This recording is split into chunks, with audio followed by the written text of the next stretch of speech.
하나님 말씀 창세기 49장입니다. 49장 1절에서 7절까지 교독하겠습니다. 야곱이 그 아들들을 불러 이르되 너희는 모이라. 너희가 후일에 당할 일을 내가 너희에게 이르리라. 너희는 모여 들으라. 야곱의 아들들아, 너희 아버지 이스라엘에게 들을지어다.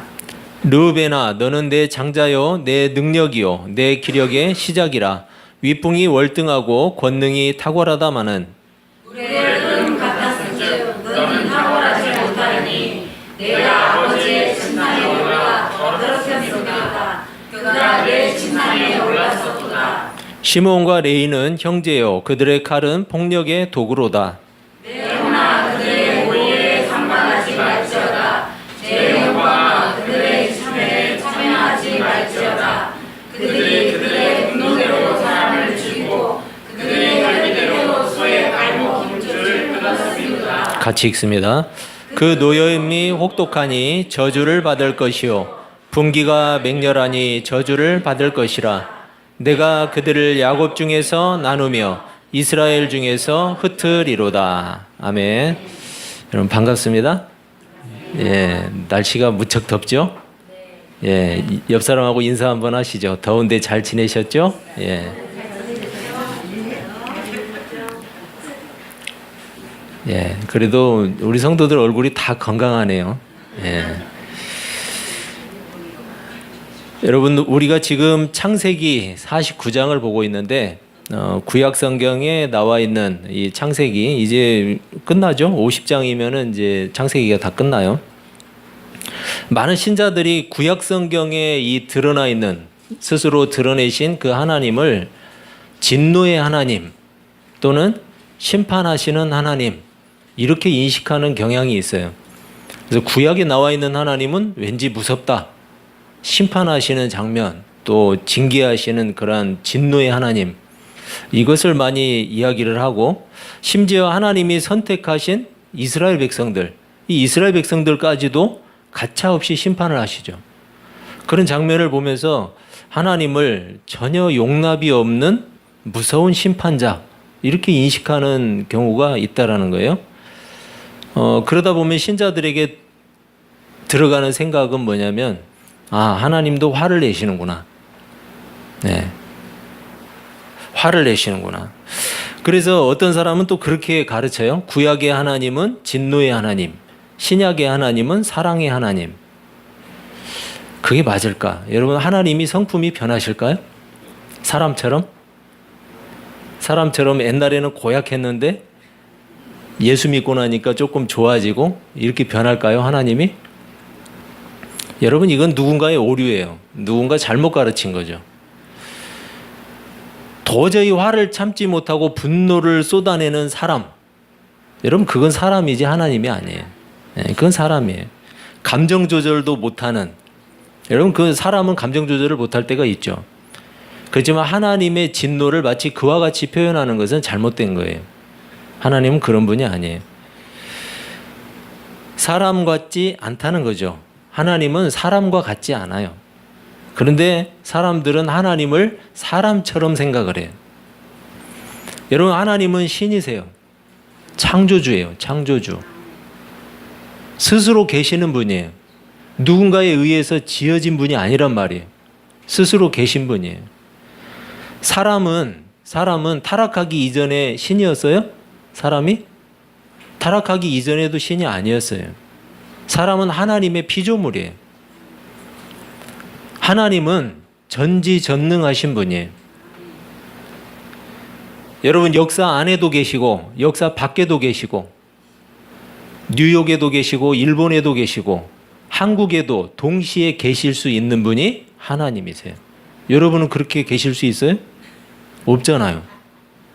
그러니까 하나님을 사람처럼 여기지 마세요. 하나님은 사람이 아니에요.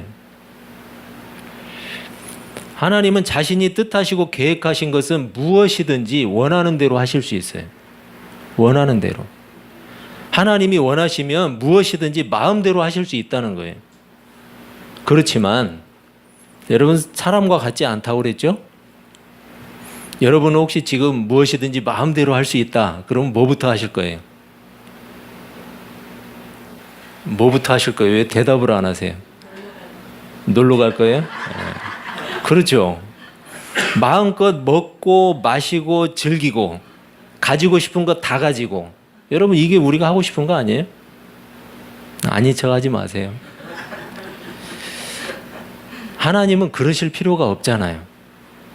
하나님이 지으신 만물이 하나님의 것인데 하나님이 뭐가 부족하신 분이에요?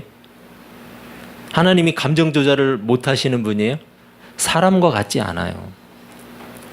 여러분 하나님은 무엇이든지 하실 수 있지만 거짓말을 하실 수 없어요. 그게 하나님의 성품이에요. 본래 성품. 죄를 지을 수 없는 분이에요. 그게 하나님의 거룩하신 성품이란 말이에요. 스스로 하나님이신 것을 그만둘 수가 없어요. 왜냐하면 영원하신 분이기 때문에. 스스로 존재하신 분이 그대로 그냥 존재하시는 분이에요. 원래부터.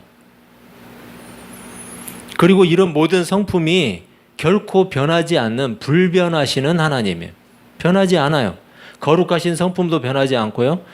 또 하나님의 그 스스로 계신 것, 하나님이심도 변함이 없고 수시로 마음이 변하는 사람과 같지 않다는 거예요. 따라서 구약의 하나님과 신약의 하나님이 다르실 수 없어요. 동일한 하나님이에요. 하나님은 거룩하신 성품으로 인해서 아무리 작은 죄라도 용납하지 않으세요. 용납할 수가 없어요. 하나님은 죄에 대해서 반드시 합당하게 판결하시고 처벌하시는 거예요. 그게 하나님의 성품이에요. 거룩하신 성품. 하나님이 거룩하시기 때문에 공의로우신 성품을 또한 가지고 계세요. 이렇게 거룩하시기 때문에 죄에 대해서 전혀 용납하실 수가 없어요. 그게 공의라는 거예요. 공의. 옳고 그름에 대해서 잘되고 잘못된 것에 대해서 정당하게 판단하는 게 공의예요. 공의. 성경은 하나님이 사랑의 하나님이시라고 가르쳐주죠. 남녀 간의 뜨거운 사랑? 아니면은 부모가 자식을 사랑하는 무조건적인 사랑? 여러분 이것은 하나님께 갖다 견줄 수가 없어요. 이건 비교 대상이 아니에요. 하나님이 우리를 사랑하시는 것에 비하면 아무것도 아니라는 거예요. 인간의 사랑은 이기적이잖아요. 그리고 감정에 영향을 받잖아요. 변해요. 자신에게 사랑스럽지 않은 사람은 절대로 사랑하지 않잖아요. 여러분 또 아닌 척 하시네. 예, 저만 그런 거 아니죠? 자기가 사랑할 수 없는 사람은 절대로 사랑하지 않아요. 그게 사람이에요. 하지만 하나님의 사랑은 결코 변하지도 않고 고갈되지도 않고 거룩하신 성품에 저촉되지도 않아요. 심지어 하나님은 하나님을 거절하고 무시하고 공격하는 사람들을 사랑하세요. 얼마나 그 사랑이 큰지 자기 아들을 주셨어요. 자기 아들을 주셨어요. 그리고 그 아들은 십자가에서 죽으셨어요. 여러분 이것은 인간이 반역했기 때문에 일어난 일이에요. 인간이 반역하지 않았으면 이런 일은 일어나지 않았어요. 그리고 그렇게 반역했음에도 불구하고 하나님의 사랑은 그대로 확증되었어요. 자기 아들을 통해서. 그런데 많은 그리스도인들이 오만함과 착각 속에서 살아가고 있어요. 마치 하나님이 당연히 우리를 사랑해야 하는 것으로 착각한다는 사실이에요. 하나님이 당연히 우리를 사랑해야지. 그래서 하나님의 저주와 심판을 이상한 시각으로 바라봐요. 성경에 하나님의 심판이 나오고 하나님의 저주가 나오면 이상하게 쳐다봐요. 이해가 안 된다는 거죠. 자신과는 전혀 상관없는 이야기로 들어요. 성경에 나오는 심판을. 그리고 완전히 다른 세상의 이야기로 들어요. 성경에 나오는 축복의 이야기는 아멘 아멘 잘 하는데 심판과 저주의 이야기가 나오면 나하고는 아무 상관이 없는 이야기로 들어요. 여러분, 우리가 본래 사랑받을 만한 그런 사람들입니까? 하나님한테? 당신은 사랑받기 위해 태어난 사람?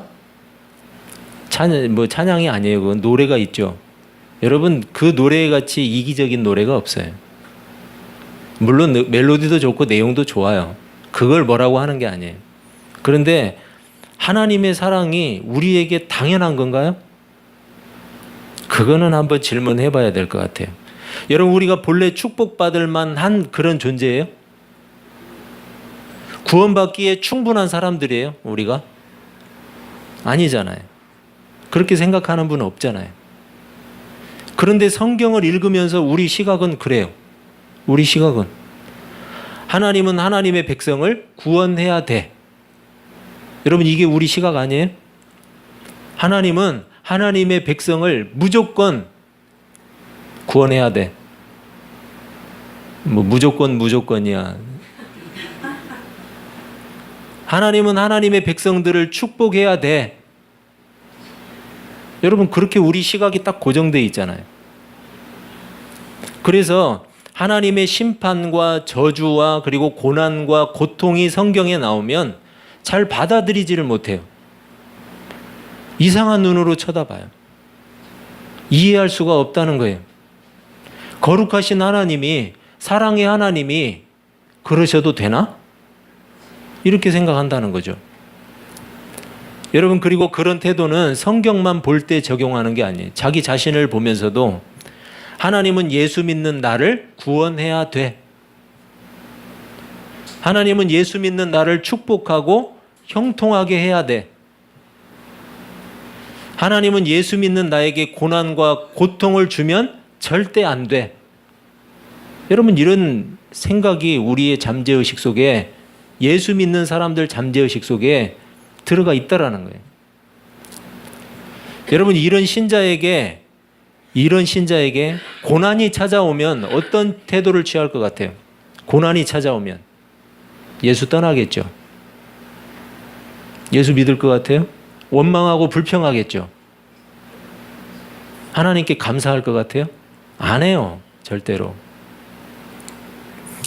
여러분 거룩하신 하나님 앞에서는 아무리 작은 흠이나 죄도 용납될 수가 없어요. 그렇다면 그런 하나님 앞에 우리는 어떤 존재인지를 생각할 수 있어야 돼요. 여러분 지금 계속해서 최순실과 박근혜가 재판을 받고 있죠? 만약에 그 재판을 맡고 있는 판사가 사랑이 많은 사람이라고 한번 가정해 볼게요. 그래서 그 판사가 얼마나 사랑이 많은지 최순실과 박근혜를 무죄로 선고했다고 한번 가정해 볼게요. 가정이에요. 여러분 신나세요? 그 판사, 와, 그 판사 정말 좋은 사람이네. 그러실 거예요? 돌 들고 쫓아가겠죠? 여러분 그 판사를 대단히 선하고 훌륭한 사람이라고 말할 사람은 없을 거예요. 이처럼 사람들은 공정하고 올바른 가치를 추구해요. 그런데 왜 하나님이 죄에 대해서 공정한 판결을 내리는 일은 이상하게 생각하죠? 죄에 대해서 공정하게 하나님이 판결해야 되는데 오히려 하나님이 죄를 묵인하는 일을 우리는 더 좋아해요. 그렇지 않나요? 하나님이 죄를 묵인하시면 공정하지도 않고 선하지도 않은 거예요. 그런데 하나님이 죄를 심판하시는 것은 이상하게 생각해요. 오늘 창세기 49장 본문을 보면 야곱이 자신의 아들들을 축복하는 내용이에요. 축복하는 내용인데 내용을 자세히 들여다보면 축복의 내용으로 보기 어려운 것도 있어요. 정확하게 말하면 야곱의 예언적인 유언이라고 할 수 있는 거예요. 야곱이 지금 오늘 본문을 이야기하는 것은 예언적인 유언이에요. 죽기 전에 유언을 하는데 예언을 하고 있어요. 예언을. 여러분 하나님을 대변하는 대리자로서 하나님의 뜻을 전달하고 있는 거예요.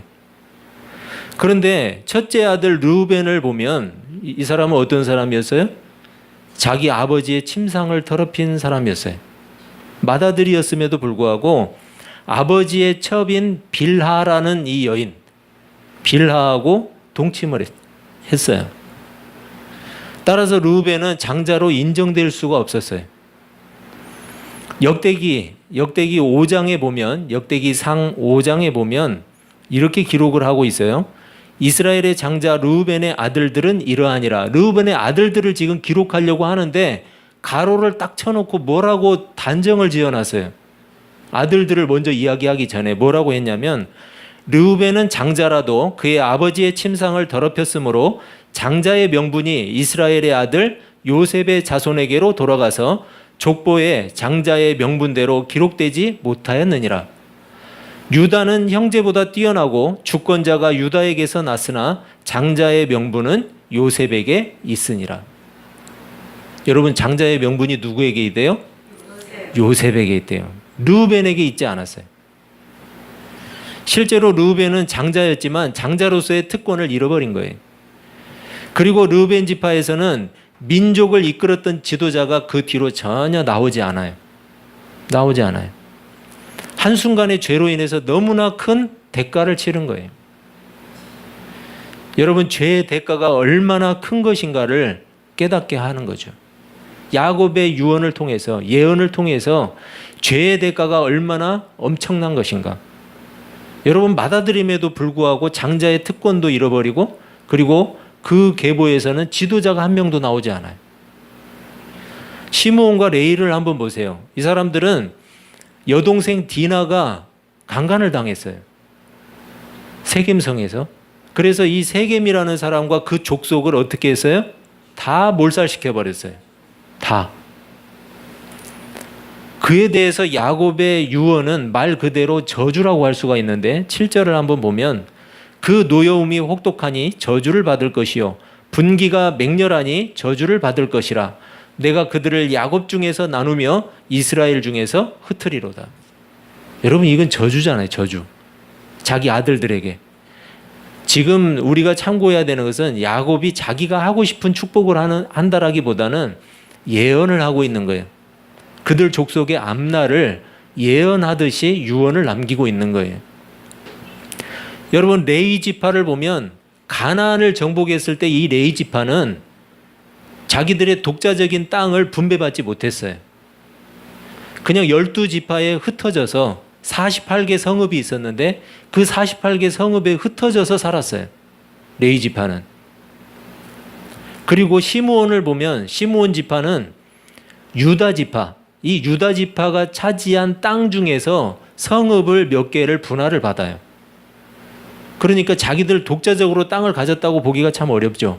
유다 지파에 있는 땅 중에서 성읍 몇 개를 받아요. 그렇게 받아서 살았는데 나중에는 거의 이 시므온 지파가 유다 지파에 흡수가 돼버려요.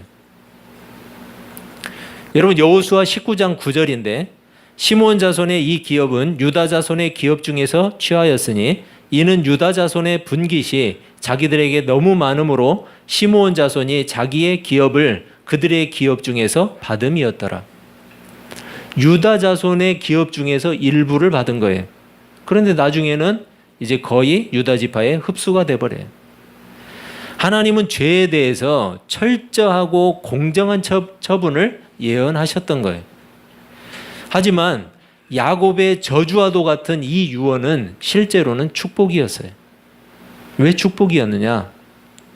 여러분, 저주의 대상은 그들이 범한 죄였어요.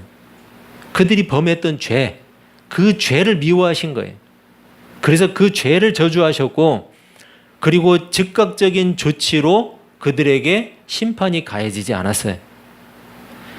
여러분, 죄는 저주하고 공정하게 처분하시면서 사람에게는 긍휼과 은혜를 베푸셨던 거예요. 지금 우리가 살고 있는 세상 역시 여러분, 고통과 은혜가 동시에 존재해요. 고통과 은혜. 여러분, 자연적인 원인으로 인해서 고통이 오기도 하죠. 물론 타락으로 인해서 그렇죠. 타락으로 인해서. 그렇지만 여러분, 지진이나 태풍, 지금 태풍이 어디쯤 왔는지 모르지만 홍수, 그리고 교통사고, 감기, 암, 여러분, 이런 질병들, 이런 자연적인 원인으로 우리에게 찾아오는 고통들이 있어요. 그리고 여러분, 다른 사람에 의한 고통이 또 있는데 전쟁이나 테러, 폭행, 그리고 부정직, 강도, 강간, 이기심, 여러분 이런 것들이 있잖아요. 다른 사람을 통해서 들어오는. 나로 인해서 오는 고통도 있어요. 여러분 정욕, 미움, 시기, 그리고 마음속에 있는 말과 생각과 행동들. 여러분 이런 것들로 인해서 찾아오는 죄악들. 이게 바로 나로 인해서 오는 고통들이에요. 여러분 이런 여러 가지 고통들이 오는데 많은 사람들이 가진 의문이 있어요. 그건 뭐냐면 하나님이 계신다면 어떻게 고통을 허용할 수 있는가? 하나님이 계신다면 어떻게 저주를 허용하실 수 있는가? 진짜 의도는 뭐예요? 이 질문의 진짜 의도는 하나님이 왜 고통을 당장 중단시키지 않는가? 왜 하나님이 저주를 당장 중단시키지 않는가? 바로 이거예요. 혹시 여러분도 생각이 같으신가요? 하나님이 지금 당장 이 모든 고통을, 모든 저주를 끊어버리고 당장 제거하기를 원하시나요? 원하세요? 진짜로요? 그래서 완전한 세상을 만들기를 원하세요? 그렇다면 여러분 하나님은 세상을 오염시키고 죄를 짓게 만드는 모든 원인들을 즉각 제거해야 돼요. 거기에는 누가 포함돼요? 저와 여러분도 포함돼요. 저와 여러분이 포함돼요. 하나님이 죄의 원인, 그리고 이 세상을 오염시키는 원인 다 제거하려면, 즉각 제거하려면 여러분과 저는 없어져야 돼요. 여러분 우리가 원인 아니에요? 고통의 원인 아니에요? 왜 하나님이 세상의 모든 고통을 당장 중단시키지 않는지 그래도 궁금하세요? 궁금하지 않으시죠? 하나님은 최후의 심판, 즉 영원한 형벌의 시간을 연기하고 계시는 거예요. 누구를 위해서요? 우리를 위해서. 지금 우리 각자에게 돌이킬 수 있는 기회와 시간을 주고 계신 거예요. 하나님은 영원한 심판, 즉 지옥, 하나님이 영원한 심판으로 세워두신 지옥, 여러분 이것은 모든 고통과 저주 가운데에서도 가장 크고 극악한 거예요. 그 영원한 심판을 면제받고 대신 이 세상의 짧은 고통을 받으라고 한다면 여러분은 거절하시겠어요? 거절 안 하실 거잖아요. 그 영원한 심판을 면제해주고 이 세상에서 짧은 고통을 받으라고 한다면 거절 안 하실 거잖아요. 여러분 적어도 저와 여러분은 하나님이 살아계신다고 믿는 사람들이잖아요. 아직은 확신이 안 설 수 있지만 그래도 살아계신다고 하니까 잘 한번 믿어보려고 노력하는 사람들이잖아요. 하나님이 누구신지, 교회가 뭐 하는 곳인지, 믿음이 뭔지 알고 싶어서 오셨잖아요. 그렇다면 여러분 우리에게 전제는 분명해요. 하나님이 살아계신다. 하나님은 세상 만물과 우리를 지으신 창조주시다. 인간은 하나님을 떠나 죄에 빠졌고 타락했다. 이러한 전제가 사실이라면 왜 하나님이 저와 여러분을 구원해야 되죠? 왜 구원해야 되죠? 하나님의 자녀를. 맞았어요. 그런데 그 전에 왜 하나님에게 그런 책임이 있다고 생각하냐는 거예요. 왜 하나님에게 그런 책임이 있죠? 하나님이 왜 하나님을 반역한 우리를 축복해야 되냐 이거예요. 지금도 틈만 나면 돌아서고 조금만 힘들어도 원망하고 불평하는 그런 사람들인데 그런 사람들을 하나님이 왜 사랑하시냐는 거예요. 사랑의 하나님이시니까. 여러분 사랑의 하나님이시라는 것은 하나님 스스로의 성품인 거지 그것이 저와 여러분의 권리는 아니잖아요. 지으셨기 때문에 그것에 대해서 책임을 지셔야 되나요? 죄악에 빠진 건 인간이잖아요. 하나님이 죄를 짓도록 한 게 아니잖아요. 여러분, 오히려 우리는 하나님의 거룩하신 성품에 의하면 모조리 저주받고 영원한 고통 가운데로 들어가야 되잖아요. 그게 당연하잖아요. 지금도 여전히 많은 그리스도인들이 자신들의 구원을 당연한 것으로 여겨요. 대단히 교만하고 오만한 태도예요. 여러분, 우리의 구원은 당연하지 않아요. 감히 측량조차도 할 수 없는 하나님의 사랑이 우리에게 표현된 것뿐이에요. 우리가 받을 형벌을 예수님께서 대신 받으셨어요.